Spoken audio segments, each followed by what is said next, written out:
Recording 39.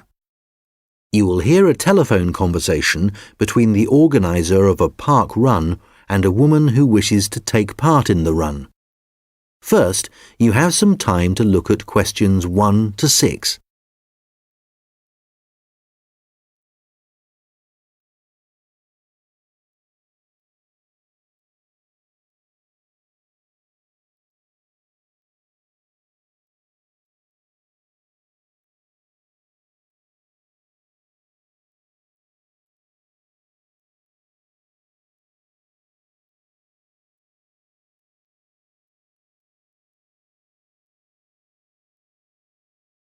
Good morning, Dave Smith speaking. Hi, could I speak to the organiser of the Preston Park Run? Yes, that's me. Great.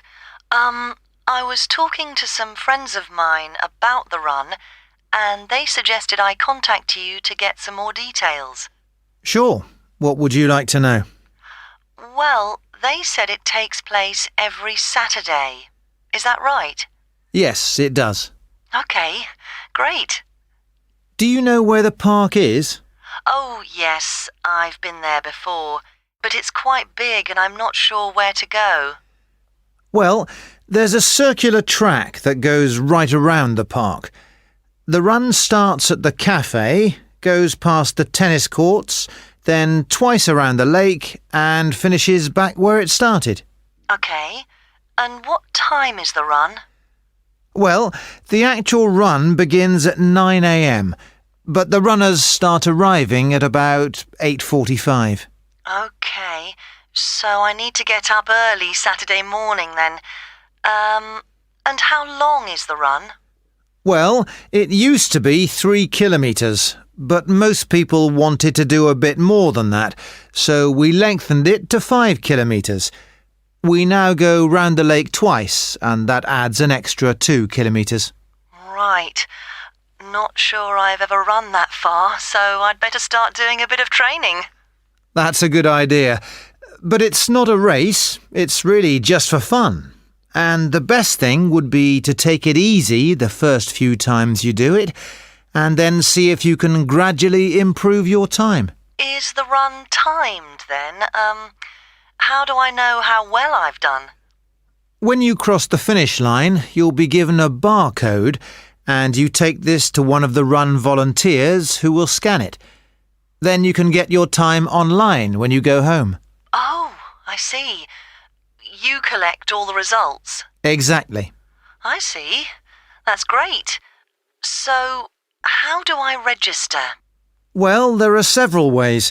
I could take your details over the phone, but it's much easier if you do it using the website. Okay, good. I think that's probably all I need to know for now. Oh yes, does it cost anything to register, or do you collect money each week? Well, it doesn't cost anything to register, but we do charge for the run. In fact, we have just increased the charge to £1.50. It used to be £1, but because we were making a bit of a loss, we have had to increase it by 50p. Okay, thanks. I think I have enough information on taking part in the run. Before you hear the rest of the conversation, you will have some time to look at the questions 7 to 10.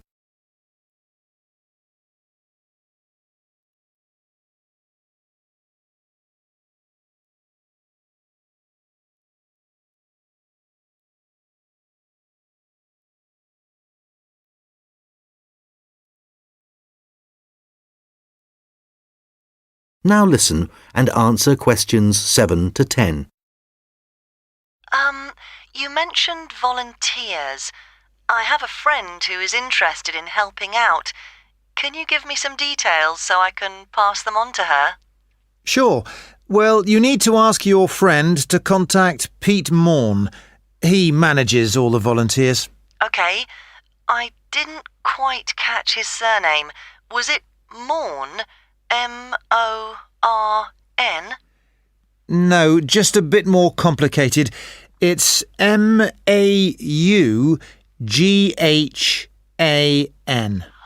Right, thanks.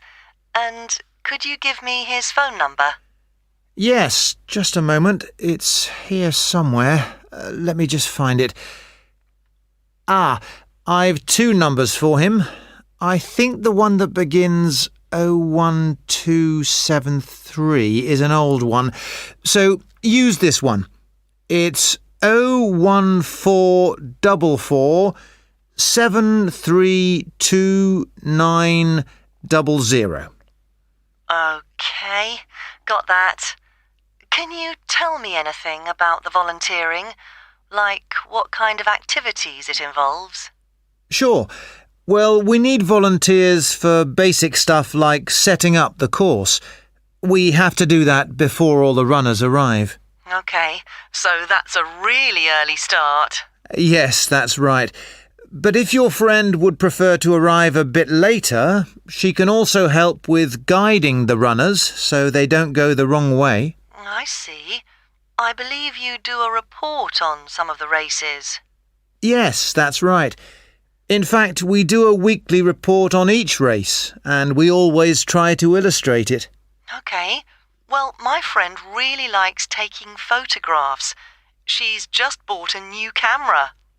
Actually, that would be great. I don't know whether Pete has anyone to take photographs this week. Oh, I'll let her know.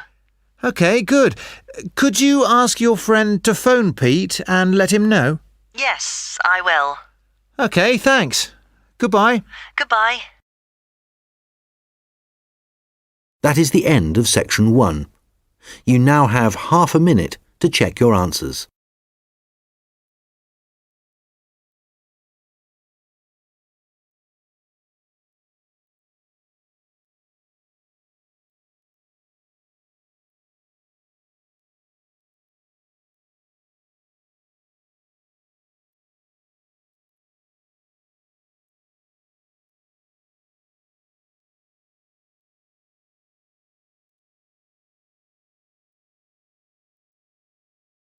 Now turn to section 2. You will hear a recorded message about a bus tour. First, you have some time to look at questions 11 to 14.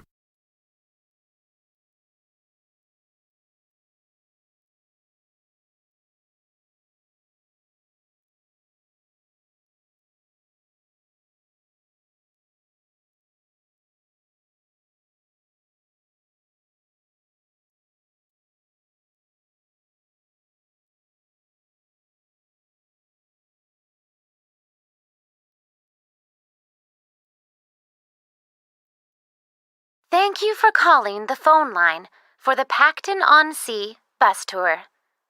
This is a recorded message lasting approximately 4 minutes, and it provides general information on the town bus tour. Pacton-on-Sea is a beautiful West Coast town and has attracted tourists for many years. One of the best ways of getting to know the town is to take the bus tour, which provides a wonderful viewing experience from one of our open-top buses. The tour is a round trip of the town, and there are a total of 4 stops where passengers can get on and off the bus. A lot of people start at the first stop, which is at the train station, as this is where many tourists arrive in the town. The next stop after the station is the aquarium, which is famous for its dolphin show, and which has recently expanded to include sharks. This is well worth a visit and is very reasonably priced. Leaving the aquarium, the bus tour goes along the coast road and after a few kilometers comes to the old fishing village, where you can get off to stroll along the waterfront.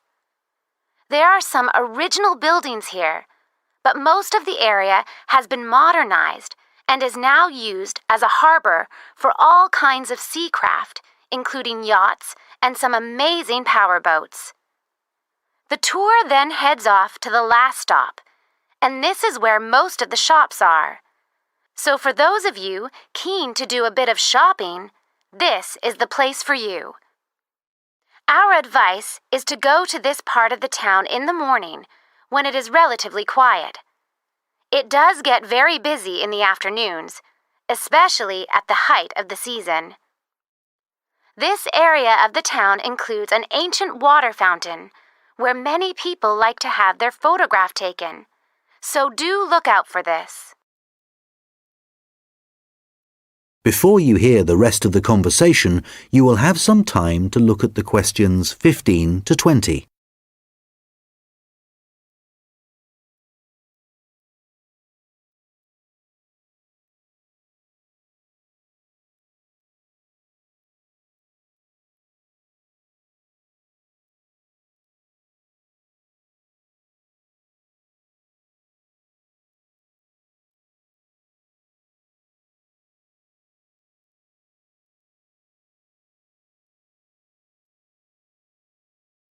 Now listen and answer questions 15 to 20. Now, some details of the costs and timings. A family ticket, which includes 2 adults and up to 3 children, costs $30. An adult ticket costs $15. Children under the age of 15 are $5, and student tickets are $10, as long as you have a student card. All tickets are valid for 24 hours, which means that you can get on and off the bus as many times as you like within a 24-hour period. So you could, for example, start the tour in the afternoon and complete it the following morning. The first bus of the day leaves the station at 10 a.m., and the last one of the day leaves at 6 p.m. Buses leave every 30 minutes, and each tour takes a total of 50 minutes. There are many attractions at each of the stops, so wherever you get off the bus, there will be plenty to do. The bus tour tickets do not include entrance to any of these attractions apart from the museum, which is located near the aquarium. Some buses have local guides who will point out places of interest and will provide information on the town. However, we cannot guarantee that every bus will have a guide, and so we also have an audio commentary that has been specially recorded for the bus tour by the tourist office. Headphones are available on the bus, and these are easy to operate. There is no extra charge for these. Just plug in, select the required language, and adjust the volume. Due to the winter months being rather cold and wet in Pacton-on-Sea, the bus tours only operate from March to September. The weather is usually warm and sunny during these months, so remember to bring some sun protection, especially on hot days. And of course, it does occasionally rain here in the summer, so if the weather looks bad, remember to bring some rainwear. The bus tours are available no matter what the weather. At the height of the summer, the tours can get very busy, so you are advised to book. You can book tickets online, over the phone, and also at the station, and at any of the other tour stops. When booking over the phone, you can collect your tickets at any of the stops at the start of your tour. When you do it online, you can print your e-ticket, which you must remember to bring with you. Thank you for calling the Pacton-on-Sea phone line, and we look forward to seeing you soon on one of our tour buses. That is the end of section 2. You now have half a minute to check your answers.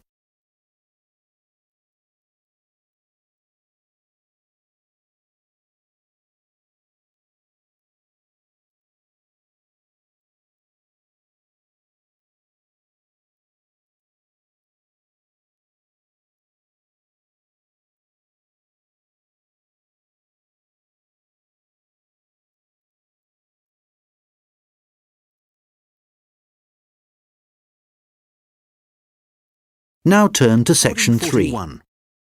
You will hear a conversation between an admissions officer and a manager from the university's technologies department. First, you have some time to look at questions 21 to 26.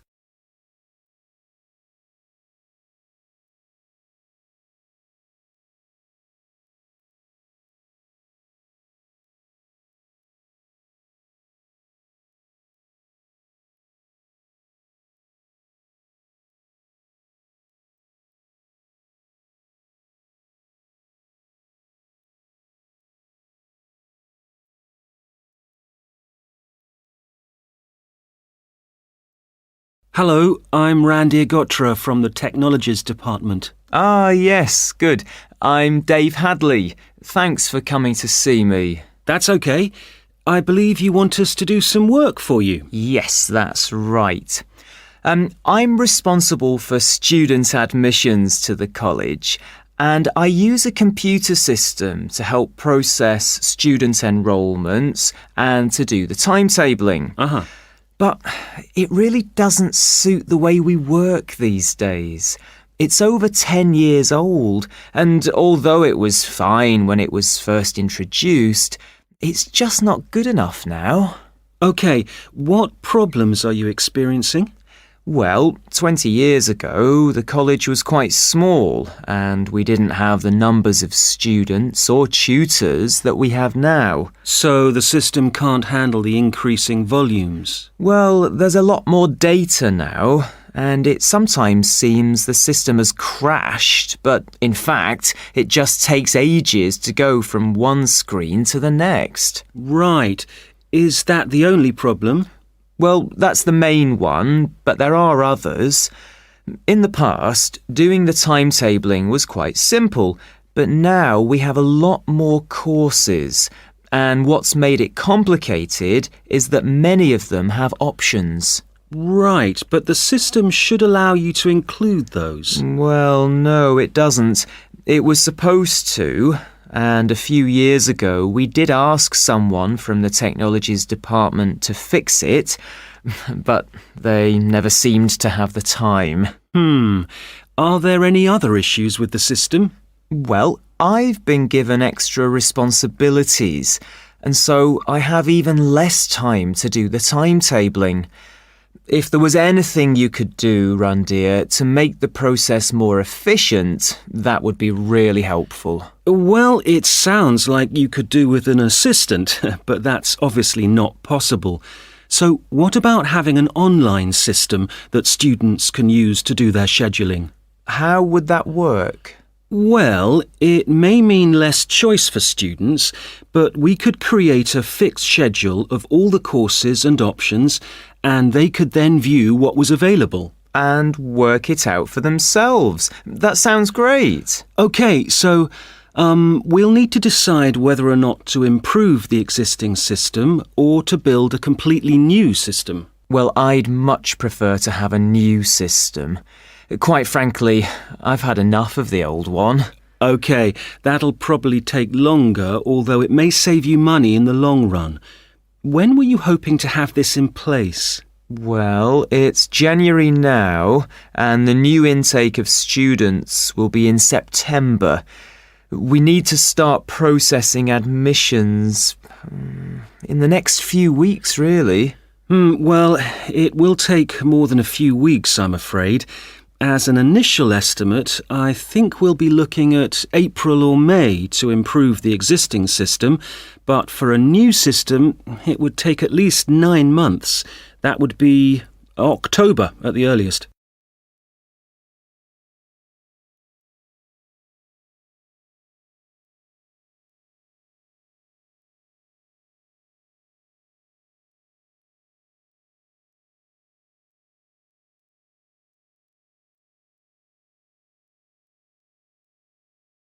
Now listen and answer questions 27 to 30. What are the next steps if we are to have a new system? Well, the first question is, do you have support from your senior management? Yes, I've already discussed it with them, and they're also keen to get this work done. OK, because I was going to say that's the first thing you need to do, and without that we can't go ahead. Yes, I've done that. That's good. Actually, they mentioned that there's probably a form I need to complete to formally start the project. Yes, that's the next thing you need to do. I'll send you an email with a link so you can fill it in online. It's called a project request form. OK, great. And then what happens? Well, I have a list of things, but I think the third thing you should do is see Samir. He's our analyst who will look at the system and identify what needs to be done. OK, can you send me his contact details and I'll set up a meeting with him? OK, that's good. So we should soon be able to get a team together to start the work. Some members of our team work in different locations, so it's not easy to have face-to-face meetings. That's okay. I'm used to having conference calls, providing they're not late at night. Right, so I'll send you details of the team, and if you could set up a call, that would be great. OK, I'll do that. Thanks. That is the end of section 3. You now have half a minute to check your answers.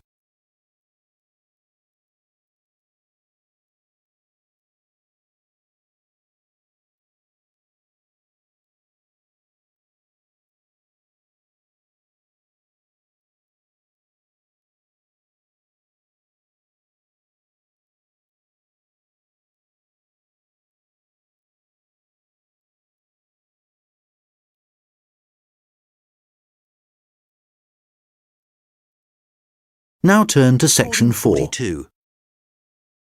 You will hear a lecture about how the production of ceramics, such as plates, pots and glass, first began. First, you have some time to look at questions 31 to 40.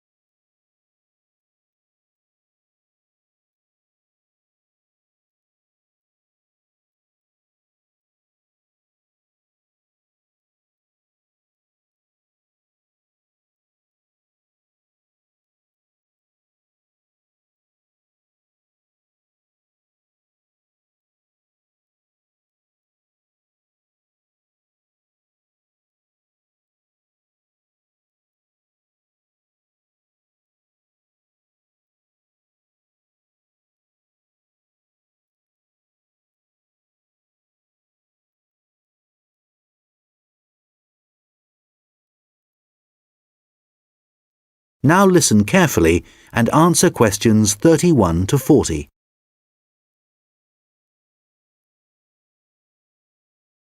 Hi everyone. Today I'm going to be talking about the origins of ceramics. So first of all, let's start off with, what is a ceramic? Well, generally speaking, ceramics are what you get when you apply heat to certain inorganic, non-metallic solids and then allow them to cool. And examples of ceramics are everyday things like earthenware pots, crockery, glassware, and even concrete. So how did it all begin? Well, it all started around 29,000 years ago, when humans discovered that if you dig up some soft clay from the ground, mould it into a shape, and then heat it up to a very high temperature, when it cools, the clay has been transformed into something hard and rigid. And so what did those first humans do with their discovery?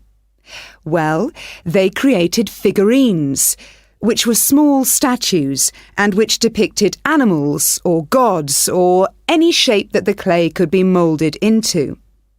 And all this activity was centred around southern Europe, where there is also evidence of ceramics that were created much later.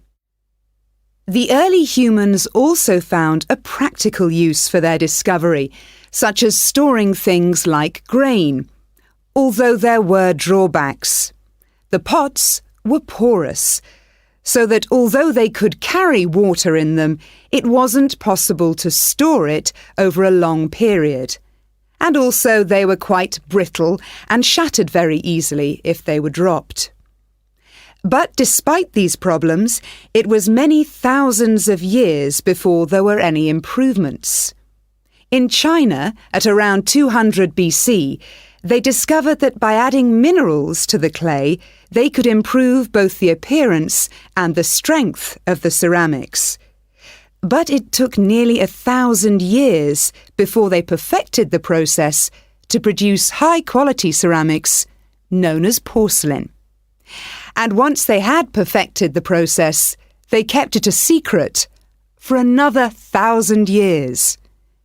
Compared to the first ceramics, porcelain was lighter, finer, harder, and whiter, and became an important commodity in China's trading with the rest of the world for hundreds of years. In fact, it became so valuable that it was known as white gold, and spies were sent to China to discover what they did to the clay to produce such high-quality merchandise. It wasn't until the 18th century that the secret began to unravel. A German alchemist called Johann Friedrich Böttger was asked by the king to make gold out of lead. Unfortunately, Böttger failed to achieve this and soon gave up. But in order to please the king, he attempted to make high-quality porcelain. And after many years of experimentation, he discovered that by adding quartz and a material called China stone to very high-quality clay, he managed to get the same results that the Chinese had been achieving for the last 1,000 years.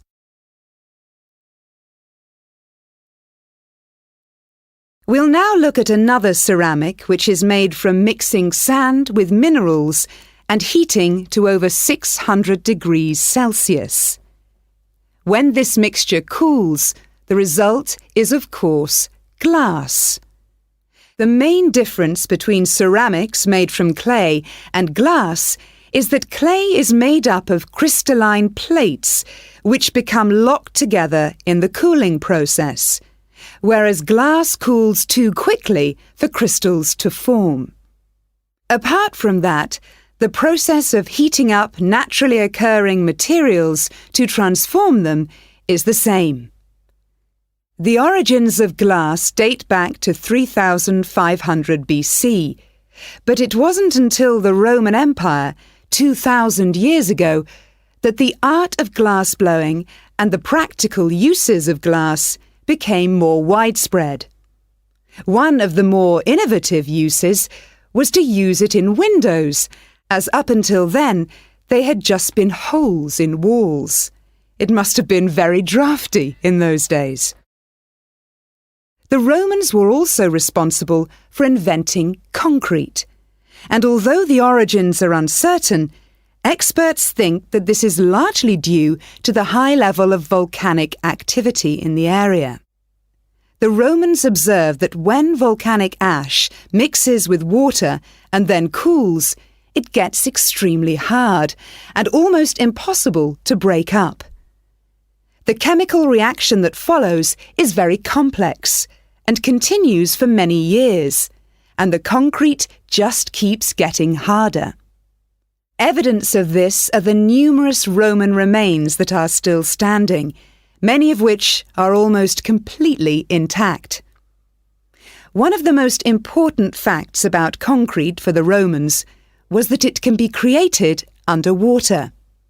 As the Roman Empire grew, the Romans needed to take control of the seas, and for this they needed to build harbours capable of holding a fleet of ships. Pouring concrete mixture into the sea immediately started the hardening process, and rather than just dissolving in the mass of water, the substance was tough and long-lasting. This strange characteristic of concrete made a significant contribution to the success of the Roman Empire.